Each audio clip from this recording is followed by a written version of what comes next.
Herkese selam. Lütfen kanalımıza abone olmayı ve bildirim zilini açmayı unutmayın.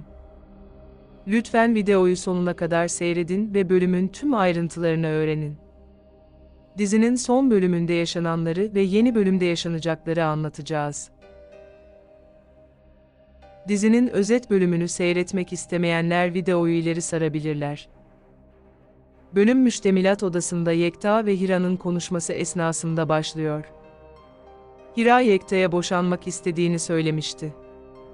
Yekta Hira'ya "Ne demek istiyorsun?" dedi. Hira Yekta'ya "Bir an önce senden boşanmak istediğimi söyledim." dedi. Hira Yekta'ya "Neden boşanmak istiyorsun, seni ve kızını taşkından kurtarmadığım için mi?" dedi. Yekta Hira'ya "Bunu bana yapamazsın, ben yıllarca sizlere baktım ve değer verdim." dedi. Yekta Hira'ya birdenbire "Neden boşanmak istedin ki, bence senin amacın Orhun'la evlenmek." dedi.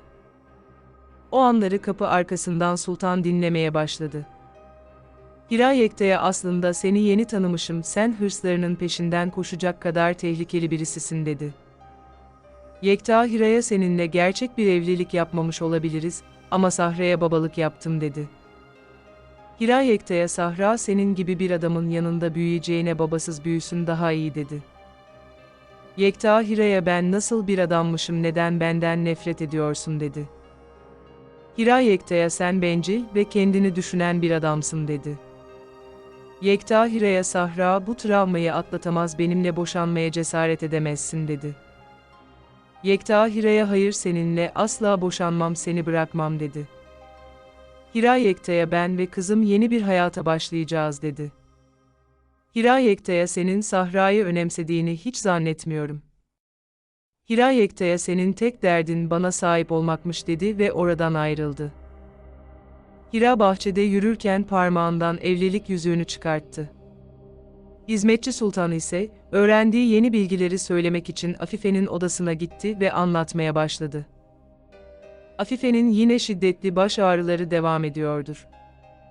Afife Hira'nın Yekta'dan boşanmak istediğini öğrenince baş ağrısı daha da şiddetlendi. O esnada Afife'nin telefonu çaldı ve arayan kişi Zerrin'dir. Afife direkt Zerrin'e Hira'nın Yekta'dan boşanmak istediğini söyledi. Afife Zerrin'e "Sen Yekta'ya bildiğin bilgileri söyledikten sonra böyle aptalca bir şey yaşanıyor." dedi. Zerrin, Hira'nın Yekta'dan boşanmaması için bir çare arayışa girdi. Öte yandan Hira yatak odasına gireceği esnada Orhun'un çalışma odasından Sahra'nın seslerini duymaya başladı. Sahra, Orhun'a kek pişirmenin püf noktalarını anlatıyordur.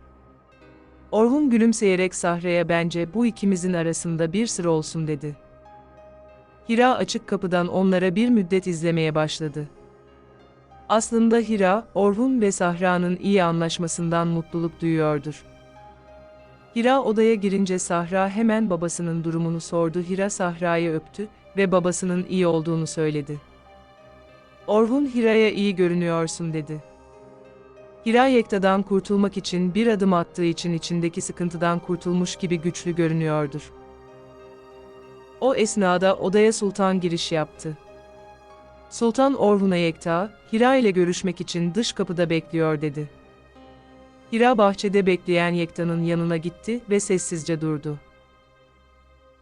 Yekta Hira'ya "Benim yanıma susmaya mı geldin?" dedi. O anlarda Sultan bir köşede gizlenip onları dinlemeye başladı. Hira Yekta'ya "Bir huzursuzluk çıkmasın diye buraya geldim." dedim. Yekta Hira'ya "Şunu bil ki seninle boşanmayacağım." dedi. Hira Yekta'ya "Benim kararım kesindir." dedi.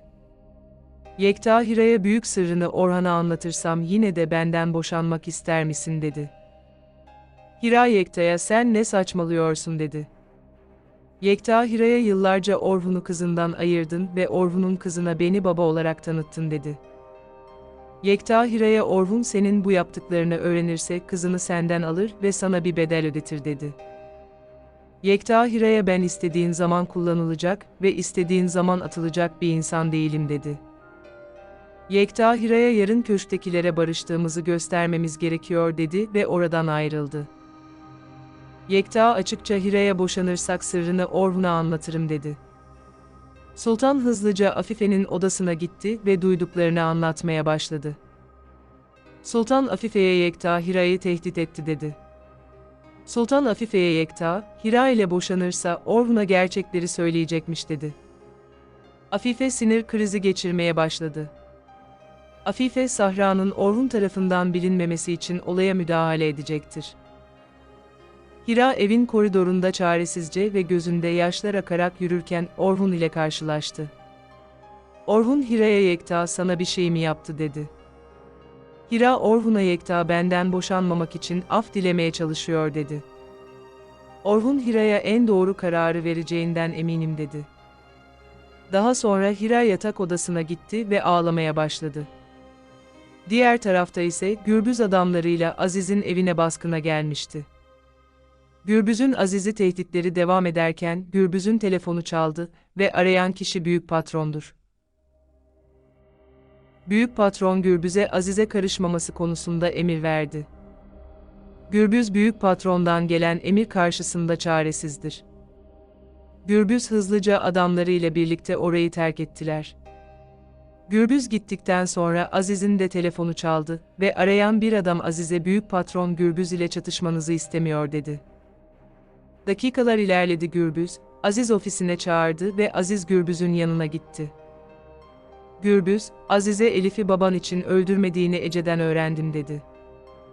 Aziz Gürbüz'e Elif, babama çok büyük bir fayda sağlıyor dedi. Gürbüz Aziz'e bunu bana başta söyleseydin böyle davranmazdım dedi. Gürbüz Aziz'e aramızdaki tartışmalardan dolayı biz işlerimize odaklanamıyoruz dedi. Gürbüz, Aziz'e Ece ile bir tartışma yaşarsanız yine aramız açılabilir, bu sebepten dolayı Ece ile evlenme dedi.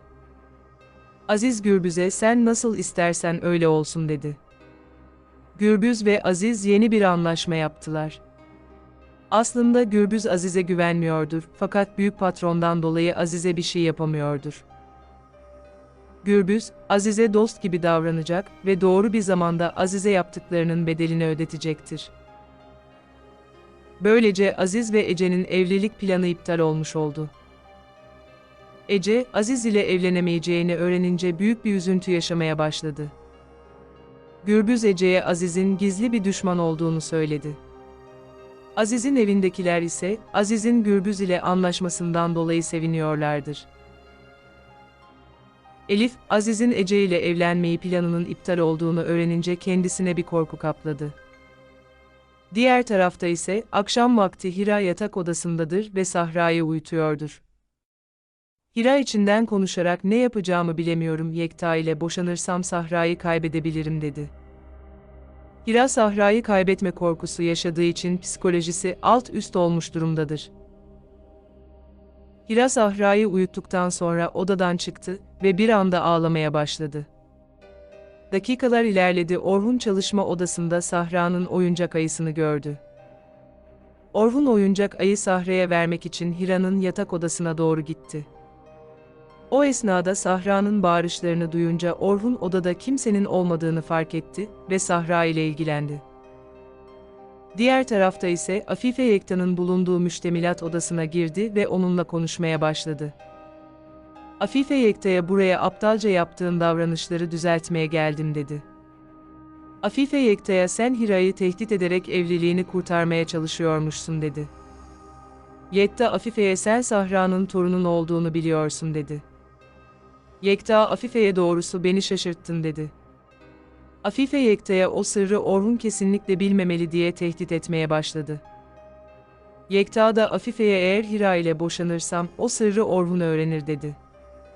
Afife Yekta'ya bir an önce aileni bu köşkten götür, eğer gitmezseniz ben de kork dedi ve oradan ayrıldı. Öte yandan Hira yatak odasına girdiği an odada Sahra'yı göremeyince endişelenmeye başladı. O esnada Orhun'un seslerini duyunca Orhan'ın çalışma odasına gitti. Orhun Sahra'yı kucağına almış ve ona masal anlatıyordur. Hira odaya girdi ve Orhun'u izlemeye başladı. Sahra uykuya dalmıştır. Orhun Hira'nın geldiğini görünce neden Sahra'nın burada olduğunu anlatmaya başladı. Orhun Hira'ya Sahra uykusunda kabus görüyordu ve sesini duydum dedi. Orhan Hira'ya Sahra odada yalnız olduğu için onu kucaklayıp çalışma odama getirdim dedi. Hira Orhun'a içtenlikle bir teşekkür etti.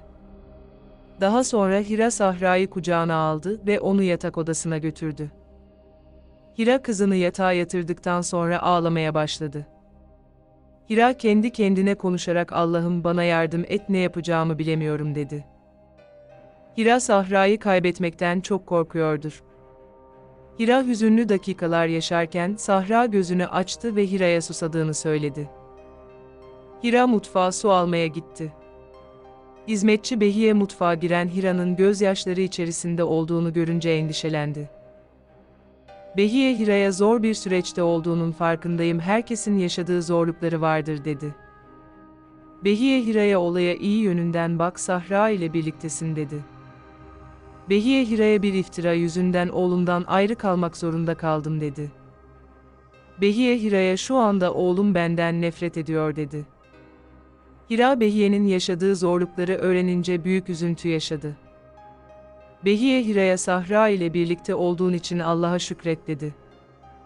Hira da tıpkı Behiye'nin durumunda olup Sahra'yı kaybetme endişesi yaşamaya başladı. O esnada Hira'nın telefonuna bir mesaj geldi.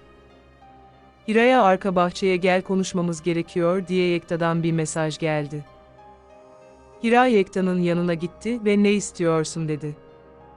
Yekta "Tüm ayarlamaları yaptım, yarın gece bu köşkten birlikte gideceğiz" dedi.